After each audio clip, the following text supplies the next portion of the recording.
At the will reading, my billionaire grandpa left me $27 billion. My parents came back for it. The first time I saw my parents again, my mother was fixing her lipstick in the reflection of the courthouse window. Not inside, where the security guards and clerks could see her. Not in the restroom. Outside, half turned toward the glass like she was waiting for a photographer. My father stood beside her with his hands folded behind his back, wearing a suit I'd never seen before. Dark charcoal, sharp shoulders, the kind of tailoring that assumes people will make room for you. He checked his watch twice in 30 seconds. Like time was something he could pressure into behaving. I stopped a few steps away and let them notice me on their own. They didn't, at first. To them, I'd always been the quiet one, the easy one, the one who didn't require follow-up. I held the folder tighter under my arm. It wasn't thick, just the essentials: my ID, the letter from my grandfather's attorney, the email chain confirming the date and time, and the copy of the death certificate I'd picked up 2 days ago because no one else had bothered. A gust of wind cut through the plaza. My mother's hair moved. She frowned at it like it was misbehaving. Then, she finally looked up. Her eyes flicked over me like she was reading a label. Same face as mine in the bone structure, different choices in everything else.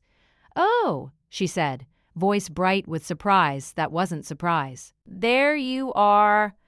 My father's gaze landed a half-second later, and he smiled with his mouth only. "Lena," he said, like we'd spoken last week. I nodded once. I didn't hug them. I didn't step forward. The space between us stayed intact because I didn't close it. My mother laughed lightly, as if the distance was a cute misunderstanding. "You look responsible," she said. "That's good!" It was the kind of line people used when they wanted credit for how you turned out, without any involvement in the process. Behind them, the courthouse steps were crowded with a mix of people. Lawyers, families, security, a few reporters who were always sniffing around anything tied to the Ashford name. My grandfather had been careful about his privacy, but money attracts attention the way light attracts moths. I glanced past my parents and spotted a woman in a navy blazer holding a tablet. She was standing near the entrance with posture that said she could manage a room without raising her voice. That would be Ms. Raskin, the estate attorney. The email signature had been precise. The instructions had been precise. Everything about my grandfather's world had been precise, except the people.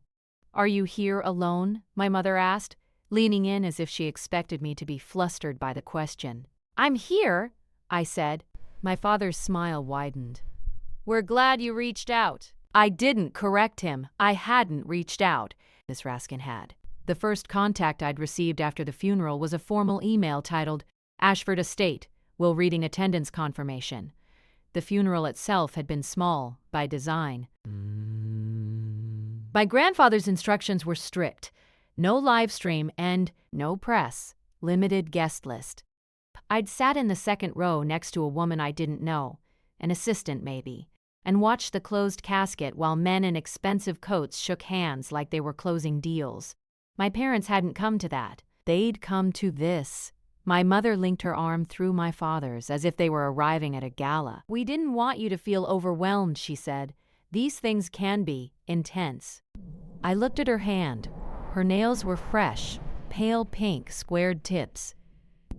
The kind of manicure you schedule when you know you'll be holding papers for cameras. "I'm fine," I said. My father nodded approvingly, as if I passed a test. "Good! Good!" "Because we'll need to be steady today." "We?" I asked, tone neutral. My mother answered like it was obvious.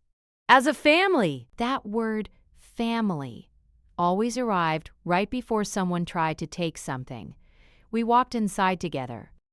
Or they walked and I matched their pace, staying half a step behind, watching how people reacted to them.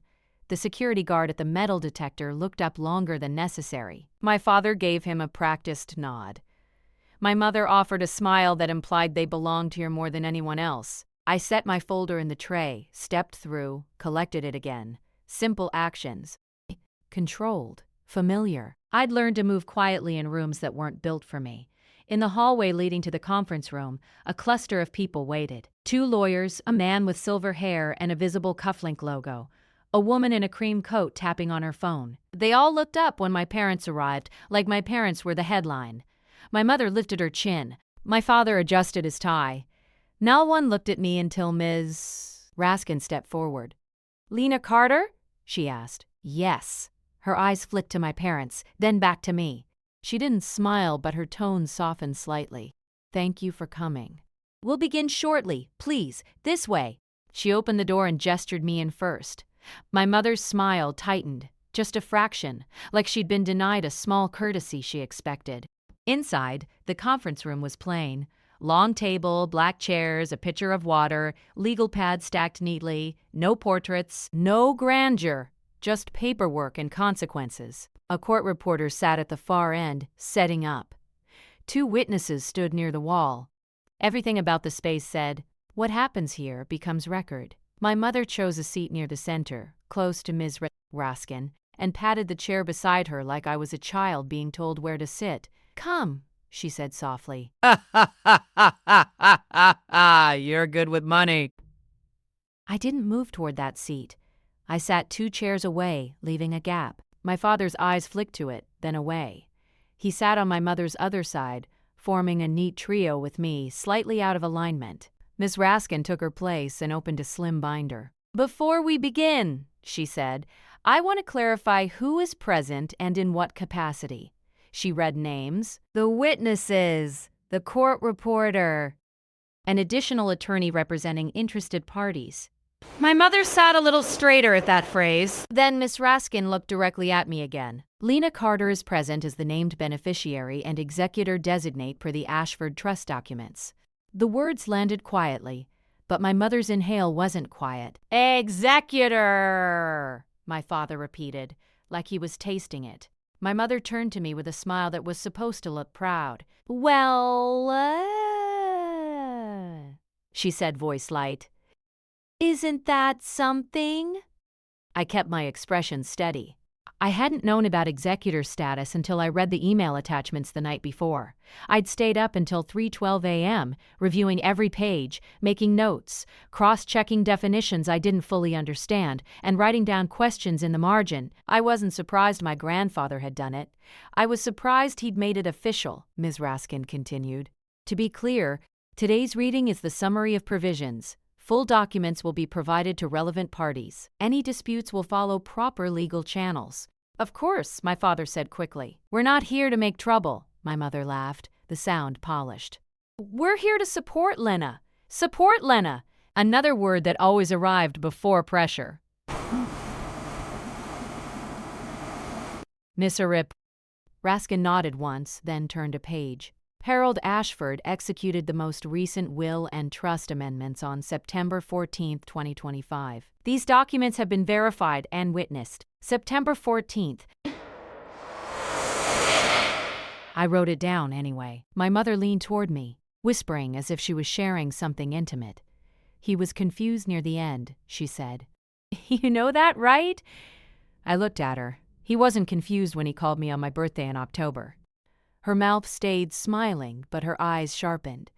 "Sweetheart," she murmured, "you don't know what you don't know." I didn't respond. "Ms. Raskin's voice continued, steady and unhurried. She described the creation of the Ashford Trust decades earlier, the restructuring after an acquisition, the legal separation of assets, the existence of several charitable foundations and business holdings. My father listened with his hands folded, nodding at the appropriate moments, like a man watching his own resume being read aloud. My mother's knee bounced under the table. She tried to hide it. She couldn't. Then, Mrs. Press, Raskin reached the section everyone was waiting for. "The primary remainder beneficiary," she said, "is Lena Carter." My mother's head snapped slightly. My father's shoulders stiffened. Miss Raskin didn't pause for their reactions. "The remainder interest includes controlling positions in Ashford Holdings, Ashford Capital Partners, associated real estate portfolios, and liquid reserves held across multiple institutions." My mother's lips parted. My father's jaw tightened. "Miss Dad said," Raskin looked down at the binder, then up. "The estimated total value as of the most recent audit and valuations is $27 billion. No one moved for a full second. The court reporter's fingers continued to type, the only sound in the room, as if the number itself wasn't allowed to break the rules of reality. My mother recovered first. She let out a breath that was half laughed, half disbelief. "Oh my God," she said softly, turning to my father. "Harold! Harold actually did it!" My father stared at Miss Raskin. His voice came out controlled, but it had an edge. "That can't be correct." Biz. Raskin's tone didn't change. "It is correct." My mother turned fully toward me, her expression rearranging itself into something warm and amazed, like she was seeing me for the first time. Then she reached across the gap I'd left and placed her hand on my forearm. Her touch was light, possessive without pressure, public enough to be seen by everyone in the room. "My baby," she whispered, loud enough for the witnesses to hear. "Do you understand what this means? We need to talk properly. As a family." My father nodded, his eyes on me now, calculating. "This is bigger than you. There are responsibilities." My mother squeezed my arm once. "You'll need guidance." Guidance, support, family. They said the words like they were gifts, Miss Raskin continued reading. But my parents barely listened now. They were already constructing a future in their heads, and in that future my role was simple: hand over what they believed belonged to them. I didn't pull my arm away. I didn't flinch. I let her hand rest there while my mind did what it always did when I felt pressure. It slowed down. I looked at Miss Raskin's binder. The date, the language, the structure. The fact that my grandfather had not just left me money, he'd left me control. He knew exactly who would show up when the number was spoken, and he'd prepared for it. My mother leaned closer, her voice turning playful, almost joking, like she didn't want to look desperate. "I guess we're worth a phone call now, huh?" she said with a small laugh, as if she was teasing me. The witnesses heard it, the court reporter heard it, even Ms. Raskin's eyes flicked up for a fraction of a second. My father added, smiling in the same way he'd smiled outside. "Don't take it personally. We just didn't think Harold would go this route." I turned my gaze to my mother's hand on my arm. "I could have moved. I could have said something sharp. I could have asked where they were when rent was due, when my car broke down, when I worked night shifts and took community college classes because four-year tuition wasn't a conversation in our house. But impulsive reactions were what people like them used as proof that you weren't ready. So I kept still. I waited." Miss Raskin finished the section and closed the binder. "There are additional provisions," she said, "including conditions regarding governance, confidentiality, and distribution timelines. Miss Prest mentioned contact. Carter will receive full copies of all documents today." My father's eyes narrowed. "Only her? Only her?" Miss Raskin confirmed. My mother's smile froze again. "Ms. Raskin stood. We're adjourned. Ms. Carter, please stay for a private consult." My parents stood too quickly, like they could follow by force of proximity. My mother's hand slid from my arm to my shoulder, and she leaned in as if she was about to kiss my cheek for the first time in years. "Don't let strangers fill your head," she murmured. "We'll handle this together." I looked at her, then at my father, then at Miss Raskin waiting by the door. I nodded once. Calm. Okay. It was a small word. It sounded like agreement.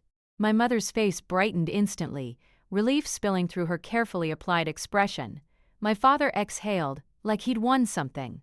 Neither of them saw the way Miss Raskin's eyes held mine for a second longer than necessary. A silent check-in, a confirmation that I'd heard everything. I let my parents walk out first. I stayed seated until the door closed behind them. Then I reached into my folder and pulled out my phone. The screen lit up with a notification I hadn't opened yet. An email time-stamped 6:43 a.m., sent from an address I didn't recognize, with the subject line, "Your father is already calling banks." I didn't open it right away. I just stared at the subject line, breathing evenly, while Ms. Estella Raskin sat across from me and slid a second separate folder onto the table, thicker than the first, sealed with a simple sticker. "Your grandfather asked me to give you this only after they heard the number," she said. I placed my phone, face down, kept my voice level. "What is it, Ms.?" Raskin's hand rested on the folder for a moment, like she could feel the weight of it through paper. "Receipts," she said. And I didn't react, because I finally understood the kind of fight my grandfather had planned for me to win. I didn't open the folder in Ms. Jasper Raskin's office. That wasn't restraint for show. It was instinct. Important things deserved privacy, not adrenaline. I waited until I was home, my apartment on the fourth floor of a brick building that smelled faintly of laundry detergent and old wood. Rent controlled. 2 rooms. Quiet. The kind of place my parents used to call temporary, even after I'd lived there 3 years. I locked the door, set the folder on the kitchen table. Made tea. Only then did I peel the sticker. Inside were copies, not originals. Legal documents, correspondence, timelines, everything labeled. Everything dated. My grandfather had always believed clarity was a form of protection. The first document was a memo from Miss Raskin's firm written 18 months ago. Subject line: Family Risk Assessment, Ashford Estate. I read slowly. It outlined concerns about potential interference from my parents, Elaine and Robert Carter, specifically regarding prior attempts to access funds, pressure tactics used on third parties, and misrepresentation of authority. There were bullet points. 2019. Robert Carter contacted Ashford Holdings' accounting department claiming to act on Harold's behalf. Request denied. Logged 2021. Elaine Carter attempted to obtain medical updates by presenting herself as next of kin, corrected by Hospital Legal. 2023. Joint inquiry made to Zurich Trust Services regarding dormant accounts. Flad Dodd. I exhaled through my nose. No shock, just confirmation. The next section detailed safeguards my grandfather had put in place. Independent trustees, delayed disclosures, compartmentalized access, and then a note at the bottom, written in his handwriting scanned cleanly. They only show up when numbers are spoken aloud. I closed my eyes for a moment, then kept going. There were emails, some between my grandfather and Ms. Stow, Raskin others between my parents, and people they assumed wouldn't talk. One thread was dated 3 weeks before the will reading. From Elaine Carter to privatewealth@bank.com. Subject: Ashford family accounts. Verification she'd written with confidence, using language that implied proximity. We're reviewing family holdings ahead of Harold's passing. Please advise on access requirements. The reply was polite, firm, declining. But she hadn't stopped there. Another email showed her forwarding the bank's response to a different address, adding a note: They're being difficult. Might need pressure. I set that aside and took out my phone. The notification from earlier, the anonymous email, was still there. I opened it now. From burner473@mail.com. Message: Your father called Silverline Trust this morning at 8:11 a.m., claimed you authorized him. He didn't know calls are logged. Thought you should know. Attached was a screenshot. Caller ID, timestamp. Notes field. Caller claimed daughter overwhelmed. Requested temporary access. I didn't feel anger. I felt alignment. This was exactly what my grandfather had anticipated, and he'd left me the map. I forwarded the email to Miss Dat. Raskin with a simple message. Received. I'll document. Then I started a new folder on my laptop. Labeled it Timeline. I didn't confront my parents. I let them come to me. They didn't wait long. That evening, my mother called. No preamble. We need to meet, she said. In person. I'm busy, I replied. A pause, then a softer tone. Lena, don't do this. Not now. Do what? Shut us out. I looked at the kettle cooling on the stove. I'm not shutting anyone out. Another pause. Calculated this time. Good, she said, because your father has ideas. About structuring things efficiently. I'll review anything formal with counsel, I said. Silence stretched, then a small laugh. You've changed. No, I said. I've been consistent. We agreed to lunch 2 days later. Public place. My choice. A restaurant near the river. White tablecloths. Midday crowd. Witnesses without intimacy. They arrived early.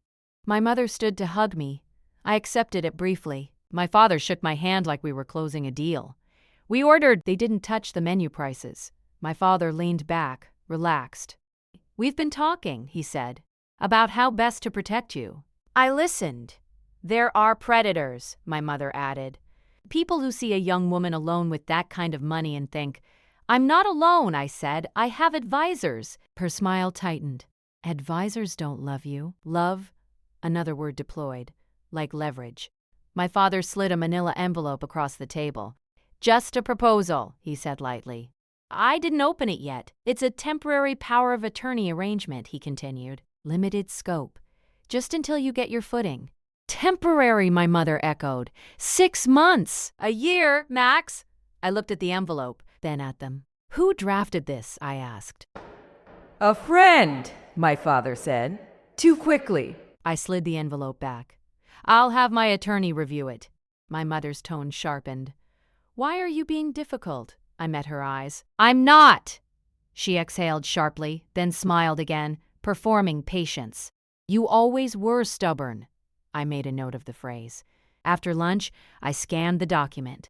It was sloppily written, overbroad. Gave my father authority over all financial instruments, domestic and international. Not temporary. Total. I saved a copy. Logged the date. Added it to the timeline. Over the next 2 weeks, they escalated. Not openly. Casually. My father emailed introductions between me and trusted contacts in private equity, copying people I didn't know and positioning himself as intermediary. My mother started telling extended family that I was overwhelmed and leaning on them heavily. I found out when a cousin texted me congratulations followed by, "Your mom says you're letting them manage things." What? I replied politely, asked what exactly she'd said. Screenshot. Saved. Then came the jokes. At a small family dinner, my aunt's birthday, my father raised his glass. "To Lena," he said. "Proof that inheritance skips generations when the middle one is responsible." Laughter. Some uncomfortable. Some genuine, my mother added, smiling. She'd be lost without us. I smiled too. Took a sip of water, made eye contact with my aunt who looked away. After dinner, my mother cornered me near the coat rack. "You could correct them," she said quietly. "All this talk about control, it makes us look bad." I kept my voice even. "I didn't start it. But you could stop it. That was the pattern. Create a narrative. Ask me to clean it up." I didn't. Instead, I documented. Every call, every email, every offhand comment made in public settings. I saved voicemails where my mother referred to our money and texts where my father asked for just a quick signature. They grew bolder. One afternoon, I received a notification from my bank's fraud department. Attempted access detected. Someone had tried to reset credentials using my father's old security answers, things like my childhood dog's name, information he had but no longer had the right to use. The bank blocked it. "Logged it," asked if I wanted to escalate. "Yes," I said. "Document only." I sent the report to Miss Raskin. Her reply came an hour later. "This aligns with concerns Harold raised. Continue to observe." Observe! That was the word. The key shift happened a week later. My parents invited me to a small gathering at their house, claimed it was just close friends. Celebration. I hesitated, then agreed. Their house hadn't changed. Same gated driveway, same art chosen to impress rather than comfort.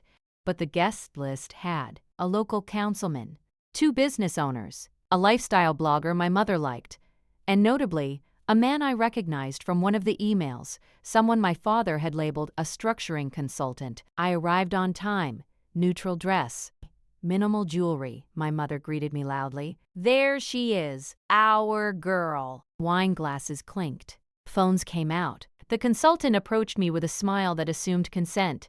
"Your parents tell me you're ready to move assets offshore," he said casually, as if this had already been decided. I looked at my mother. She laughed. "He's joking. He wasn't." I excused myself to the restroom, took out my phone, hit record, slid it back into my bag with the microphone exposed. When I returned, my father was mid-story. "She's very trusting," he was saying. "Always has been." I sat down. The consultant leaned in again. "We'll need your signature soon," he said. "Before regulators tighten things." My father nodded. "Timing matters." I let the silence stretch. Then I asked calmly, "Why would I move assets offshore?" The consultant blinked. My mother jumped in. "For privacy. And taxes," my father added. I nodded slowly. "Who suggested this?" They spoke at once. The recording captured everything. Later that night, As I was leaving, my father followed me to the door. "You embarrassed us," he said quietly.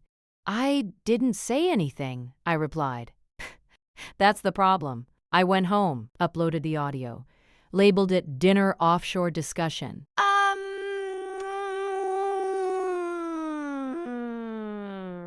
"Lena," she said, "I think it's time you see one more thing."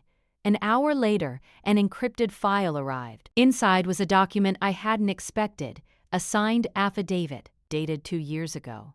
From my grandfather, it detailed a private conversation he'd had with my parents, one where they'd asked him to revise the will in their favor. When he refused, they'd threatened to contest his competence. He'd recorded the meeting. The affidavit referenced the recording. Attached was the transcript. I read it once, then again. Then I leaned back in my chair, hands folded, heart steady. This wasn't just manipulation. It was premeditated, and my grandfather hadn't just anticipated it. He'd preserved it. At the bottom of the transcript was a note from Ms. Raskin. "They don't know this exists." Harold instructed that it be used only if necessary. In public. I closed the file. Outside, traffic moved like it always did. Ordinary. Unaware. Inside, I finally understood the shape of what was coming, and exactly how long I needed to wait before letting the truth speak for itself. The invitation came 3 days later. "Not from my parents directly, from my mother's assistant." Subject line, Ashford Legacy Evening Asrav B.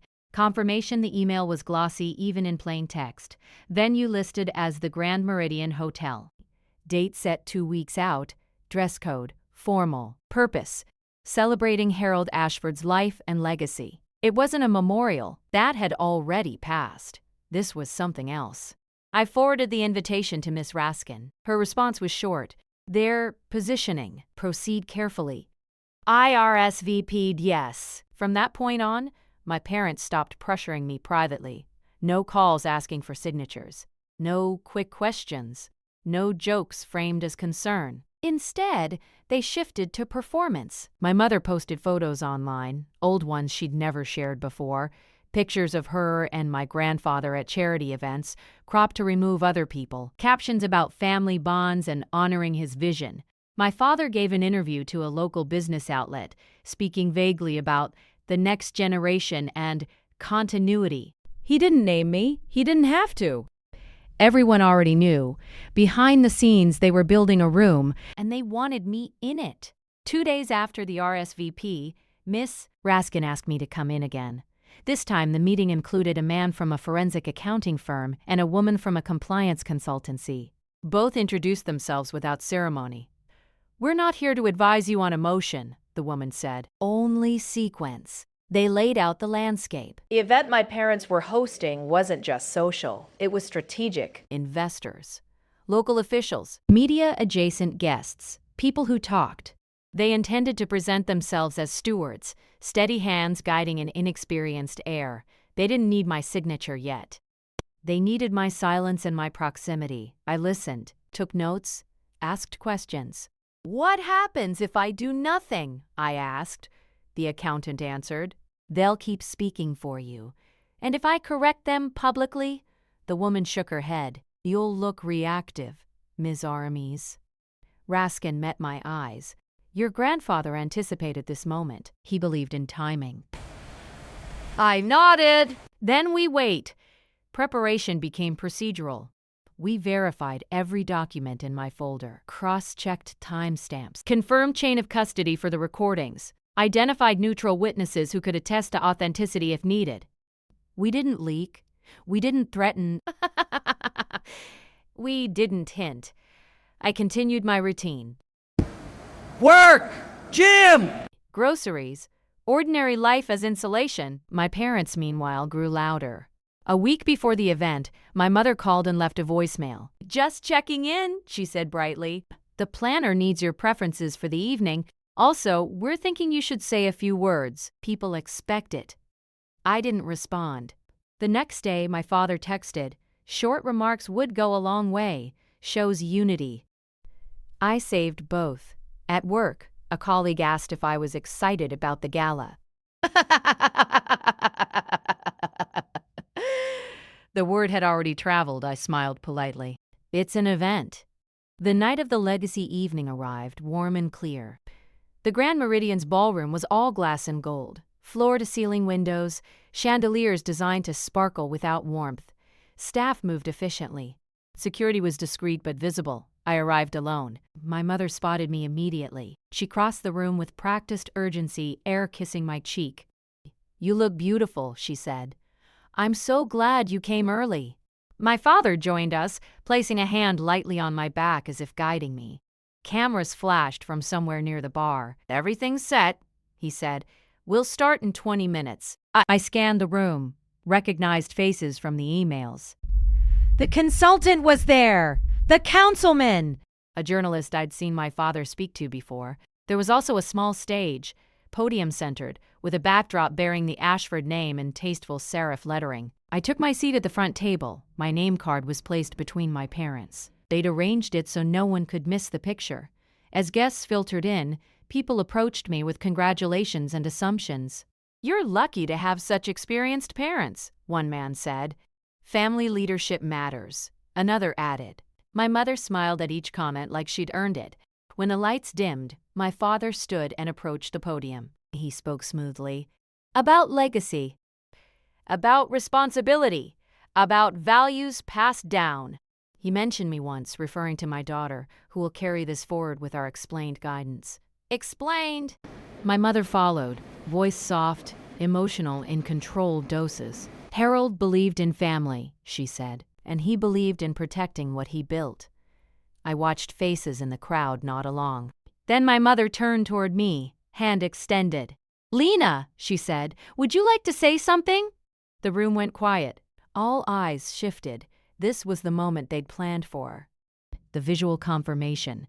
The heir endorsing the narrative. I stood. I didn't go to the podium. I stayed where I was, hands relaxed at my sides.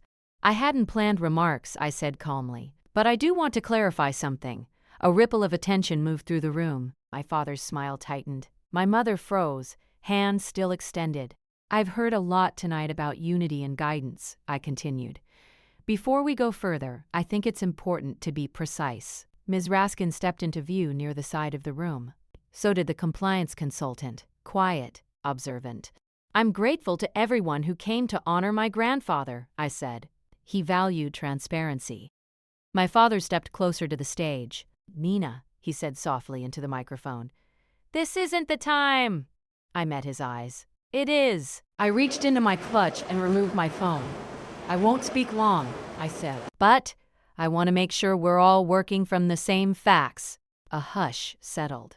Oh, phones lifted discreetly. I tapped my screen. 2 weeks ago," I said, "there was a private dinner at my parents' home. During that dinner, a proposal was made to move trust assets offshore." The consultant shifted uncomfortably. "I asked why," I continued, "and who suggested it." My mother laughed lightly, trying to diffuse. "This is inappropriate." I didn't raise my voice. "I have a recording," I said. "Made that night." Miss Raskin stepped forward. "For clarity," she said, addressing the room, "Miss Dinkapole!" Carter is the executor designate and is within her rights to disclose material discussions related to the estate. My father's face drained of color. I held up my phone. "I won't play it unless necessary. But it exists, it's time-stamped, and it's logged." The room buzzed. "This isn't about embarrassment," I said. "It's about accuracy." I turned slightly, addressing the guests instead of my parents. "There have also been attempts to access accounts without authorization," I said. "Those attempts were logged by financial institutions." My father shook his head. "This is a misunderstanding." I nodded once. "That's why documentation matters." I gestured to Miss Raskin. She stepped forward and held up a single page. "This is an affidavit executed by Harold Ashford 2 years ago," she said. "It details a meeting in which pressure was applied to alter his estate plans." Gasps. Murmurs. My mother's hand dropped. "The affidavit references a recording," Ms. Raskin continued, "which we have. It has been verified." My father opened his mouth, closed it. I took a breath. "There's more," I said. "But this isn't a trial. This is a room full of people who deserve clarity before assumptions become contracts." I looked at my parents. I won't be managed, I said calmly, and I won't misrepresent my grandfather's intentions. Silence pressed in from all sides. My mother's voice came out thin. You're doing this here! Yes, I said, because this is where the narrative was being set. I turned back to the room. Effective immediately, I said. All communications regarding the Ashford estate will go through my counsel. Any representations otherwise are inaccurate. I didn't add anything else. I stepped back and sat down. The room didn't erupt. It fractured. Whispers. People checking phones. A journalist already typing. My father stood frozen at the podium, hands gripping the edge. My mother stared at me like she was seeing a stranger. I folded my hands in my lap and waited. Because the exposure wasn't finished yet, and what came next would make silence impossible. The silence didn't last. It never does when facts enter a room built on assumptions. A man near the back, one of the business owners my father had introduced as a longtime partner, cleared his throat. Are you saying, he asked carefully, that representations made tonight weren't authorized? Yes, I said. That's exactly what I'm saying. My voice didn't carry anger. It didn't need to. Ms. Halcock matches. Raskin stepped forward again, this time holding a thin tablet. For the avoidance of doubt, she said, I'm prepared to distribute written notices to all relevant parties present, confirming Miss Carter's sole authority as executor designate and primary beneficiary, effective as of today. She looked at me. I nodded. The notices went out digitally before anyone could interrupt. Phones buzzed across the ballroom like a coordinated response. My father finally spoke, voice strained but measured. This is being taken out of context. I looked at him. Then context will help. Monsieur Circe, Raskin tapped the tablet once. The large screen behind the stage, previously looping a tasteful slideshow of my grandfather's philanthropic work, went dark. Then text appeared. Transcript excerpt. Recorded meeting, April 2024. My mother gasped quietly. Miss Raskin read aloud, her tone flat, unembellished. Elaine Carter, if you don't update the will, we'll have to question whether you're capable of making these decisions anymore. A murmur rippled through the crowd. Robert Carter, we're trying to protect the family. This doesn't have to get ugly. The words hung there, stripped of charm. Ms. Beckett, Raskin continued, the full recording is available for review by any regulatory body or court with standing. My father stepped back from the podium as if it no longer recognized him. A woman near the front, one of the foundation board members, stood. Why are we hearing this now? I answered, before Miss Raskin could. Because until tonight, there was no public misrepresentation that required correction. That landed. The councilman shifted uncomfortably. The consultant avoided eye contact entirely. My mother tried one last time, turning toward the room with a practiced look of wounded dignity. This is a family matter, she said. It shouldn't be handled like this. I stood again, slowly. It became a public matter, I said, when my authority was publicly implied, reassigned, and spoken over. I let the words settle. I didn't come here to humiliate anyone, I continued. I came to stop misinformation from becoming infrastructure. No one laughed. No one clapped. They didn't need to. The consequences started small and then spread. The journalist left early, not abruptly, efficiently. Two guests quietly excused themselves and spoke to Miss Raskin near the exit, asking for clarification on previous conversations they'd had with my parents. Clarification that now mattered. The consultant slipped out without saying goodbye. My father attempted to regroup, pulling my mother aside. I didn't listen. I didn't need to. Within 24 hours, the story shifted. Not sensational, precise. Headlines didn't scream. They corrected. Ashford Estate clarifies governance. After misstatements at legacy event, executor asserts authority. Council confirms documentation. No accusations, no drama. Just facts replacing narrative. Banks followed protocol. Access points were locked down further. A formal notice went out to all institutions involved, reiterating that any attempted interference would be documented and escalated. My parents' names began appearing in places they didn't want them to. Compliance logs, internal emails, do not engage without council present notes. They called me once more. I didn't answer. They sent a joint email the next day. We need to talk privately. This has gone too far. I forwarded it to Miss Carassa. Raskin. Her reply came back within minutes. No response required. A week later, I received confirmation that my father's informal advisory roles with 2 firms had been confirmably paused pending review. The word choice was careful, the meaning wasn't. My mother's social media accounts went quiet. No more legacy posts. No more cropped photos. People stopped asking me how my parents were handling things. They started asking me how I was. The estate work continued, methodical and unglamorous. Meetings. Filings, audits.